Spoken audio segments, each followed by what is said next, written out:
जादुई लकड़ी। बहुत पुरानी बात है।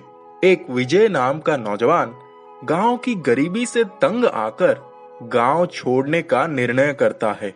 उसके पास कमाई का कोई भी जरिया नहीं होता है। वो नौकरी की तलाश में गांव से शहर की तरफ चल देता है। रास्ते में वो एक बहुत ही भयानक जंगल से होकर गुजरता है। वो जंगल बहुत बड़ा होने के कारण विजय बहुत देर तक उसमें चलता रहता है। कुछ दूर चलने के बाद उसे बड़ी जोरों की भूख और प्यास लग जाती है। वो चारों तरफ अपनी नजर दौड़ाता है। एक पेड़ पर बहुत सारे फल लटके हुए दिखाई देते हैं। विजय कहता है, हाँ, अब तो मजा आएगा। इतने सारे पके हुए अच्छे अच्छे फल खाने को मिलेंगे। ओहो, पास में ही सुंदर सरोवर भी है। अब मीठे फल खाऊंगा, फिर मैं प्यास बुझाऊंगा। इतना कहकर विजय पेड़ पर फल तोड़ने के लिए चढ़ जाता है। वो जैसे ही फल तोड़ने के लिए हाथ बढ़ाता है, पेड़ से एक आवाज आती है, ए मुसाफिर, रुक जाओ। फल तोड़ने से पहले तुम्हें मेरी एक बात माननी होगी। फिर विजय कहता है, कहिए, मुझे क्या करना होगा? मेरे फलों के बीज से तुम्हें अलग अलग जगह 5 पौधे लगाने होंगे ताकि 5 पेड़ तैयार हो सकें। वो पेड़ लोगों को छाया देंगे, फल देंगे, शुद्ध हवा और लकड़ियां देंगे, पर्यावरण को अधिक सुंदर बनाएंगे। मेरे फल खाने के बाद यदि तुमने मेरी शर्त को पूरी नहीं की तो तुम बड़ी मुश्किल में पड़ जाओगे। इसी जंगल में भटकते रह जाओगे। फिर विजय ने कहा, मैं फलों को खाने के पश्चात 5 जगह बीजारोपण करूंगा। ये तो बड़ी कल्याणकारी कार्य है। फिर पेड़ कहता है, अच्छी बात है, अब तुम मेरे फल तोड़कर खा सकते हो। विजय कई सारे मीठे फल तोड़कर नीचे उतरता है। वो पेड़ के नीचे बैठकर बड़े ही प्रेम से फल खाने लग जाता है और बोलता है, हे लोक हितकारी वृक्ष, तुम्हारे फल सचमुच बड़े ही मीठे और स्वादिष्ट है। खाने का मजा भी आया और पेट भी भर गया। अब मैं सरोवर के पास जाकर जल पीकर आता हूँ। विजय सरोवर के पास जाकर पानी पीता है और पेड़ के नीचे आकर विश्राम करने लगता है और उसे नींद आ जाती है। कुछ देर के बाद नींद से जगता है और कहता है, बहुत विलंब हो गया, मैं कुछ अधिक ही सो गया। कुछ ही देर में सूर्यास्त हो जाएगा, मुझे बहुत दूर जाना है। वो अपना झोला लटकाकर आगे की तरफ चल पड़ता है। वो जल्दबाजी में पौधे के लिए बीजारोपण भी नहीं करता है। विजय को राह में चलते चलते ही शाम हो जाती है। उसे रास्ता भी नहीं सूझता है। वो पूरी तरह से भटक जाता है।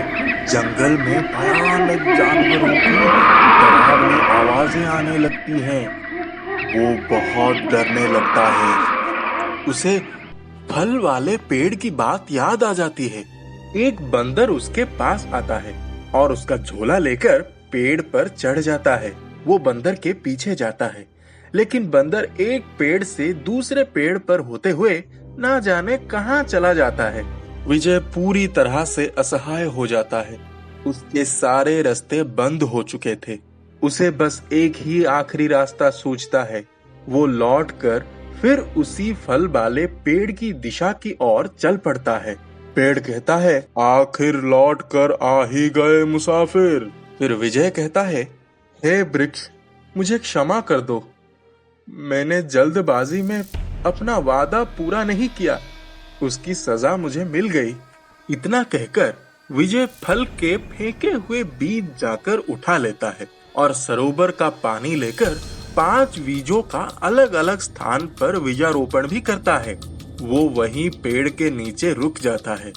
विजय कहता है, हे वृक्ष, मैं परदेश कमाने के लिए ही जा रहा था, लेकिन मेरी इच्छा है कि मैं यहीं रहकर आपके फल के बीजों के पेड़ उगाऊंगा। यही खेतों में फसल उगाऊंगा और यहीं अपनी दुनिया बसाऊंगा। तुम्हारा ख्याल नेक है। यदि तुमने अपना इरादा पक्का कर लिया है तो मैं भी तुम्हें मदद अवश्य करूंगा।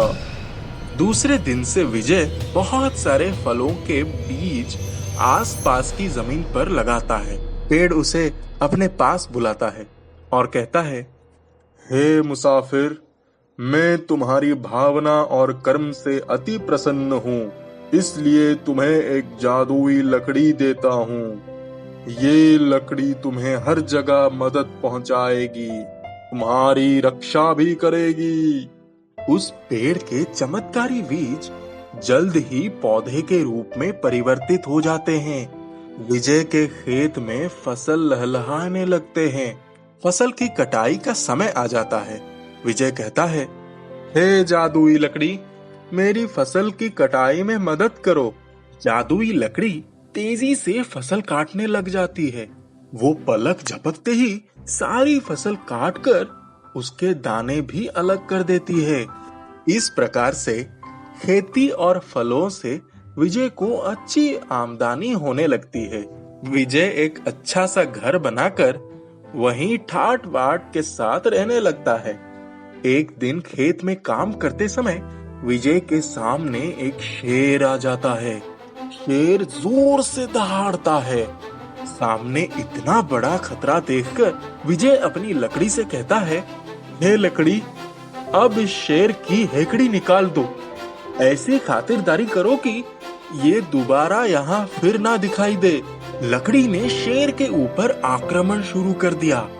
आक्रमण इतना तेज था कि शेर पिटता रहा। शेर अपने पंजे चलाता है, लेकिन उसका कोई लाभ नहीं होता। जादुई लकड़ी उसे पीट पीट कर भगा देता है। विजय मुस्कुराता है, जादुई लकड़ी को चूमता है और स्वादिष्ट फल खाते हुए घर की तरफ चल पड़ता है। रामपुर गांव में एक जादूगर आया। वे मटके में रुमाल डालता और उसमें से कई प्रकार की चीजें निकालता। बच्चे, बूढ़े सभी उसकी तरफ आकर्षित होते। धीरे धीरे वे मटके वाला जादूगर कहलाने लगा और आसपास के गांव में भी प्रसिद्ध हो गया।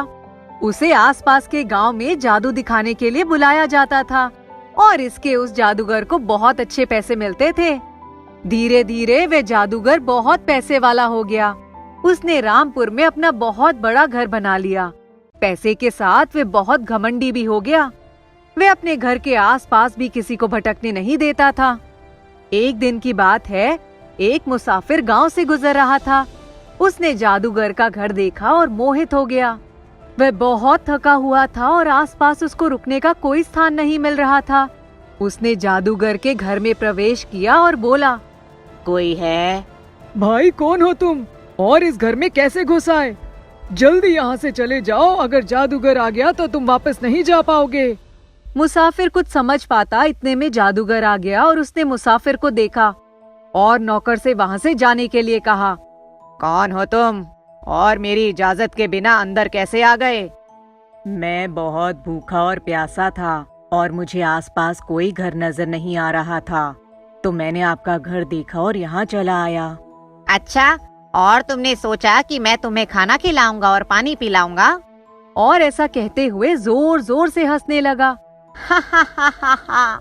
मुसाफिर और कुछ समझ पाता इतने में जादूगर ने मटका लिया, रुमाल निकाला और मुसाफिर को कबूतर बना दिया। जादूगर जो भी उसके घर में बिना इजाजत के आता था उसके साथ ऐसा ही करता था। जादूगर का नौकर समझ गया था कि जादूगर की पूरी शक्ति उस मटके और रुमाल में है, लेकिन वो मटका और रुमाल हासिल करना बहुत मुश्किल था, क्योंकि जादूगर ये दोनों चीजें हमेशा अपने पास रखता था। नौकर ने गांव वालों के साथ मिलकर जादूगर को सबक सिखाने की एक युक्ति सोची। एक दिन गांव का एक आदमी जादूगर के घर आया और जैसा कि जादूगर हमेशा करता था उसने वैसा ही करने की कोशिश की, लेकिन जैसे ही उसने रुमाल बाहर निकालकर जानवर का नाम लेने की सोची तो नौकर जोर से चिल्लाया, शेर, और जादूगर के मुंह से भी शेर निकल गया। अब सामने खड़ा आदमी शेर बन गया था। मुझे माफ कर दो, मुझे छोड़ दो, मैं अब ऐसा कभी नहीं करूँगा। लेकिन शेर बना आदमी उसकी तरफ बढ़ता जा रहा था। ये तुमको नहीं छोड़ेगा। तुमने कितने लोगों को जानवर और पक्षी बना दिया है। तुम्हारी वजह से कितने लोग वापस अपने घर नहीं गए। तुमको तो सजा मिलनी ही चाहिए। क्यों ना इसका मटका तोड़ दिया जाए और रुमाल जला दिया जाए, तो इसके बाद ये कभी जादू नहीं कर पाएगा। जैसे ही गांव वाले जादूगर के पास से वो मटका और रुमाल लेते हैं, जादूगर गिड़गिड़ाने लगता है। इस मटके को मत तोड़िए और रुमाल मत जलाइए। ये मेरी रोजी रोटी है, मैं भूखा मर जाऊंगा। लेकिन गांव वाले नहीं सुनते, क्योंकि कई लोगों को आजाद करने का एक यही तरीका होता है। जैसे ही गांव वाले वो मटका तोड़ते हैं और रुमाल जलाते हैं, सब वापस इंसान बन जाते हैं। सब वापस अपनी योनि में आकर गांव वाले और जादूगर के नौकर को धन्यवाद देते हैं। आप सभी को बहुत बहुत धन्यवाद। हम बहुत दिनों से भूखे और प्यासे हैं। गांव वाले उन सभी को खाना खिलाते हैं और पानी पिलाते हैं और उनको गांव वापस भेज देते हैं। जादूगर के पास कुछ नहीं बचता, ना धन ना घर। घमंड नहीं करना चाहिए और किसी को नुकसान नहीं पहुंचाना चाहिए। इसका विपरीत असर हमें ही भुगतना पड़ता है।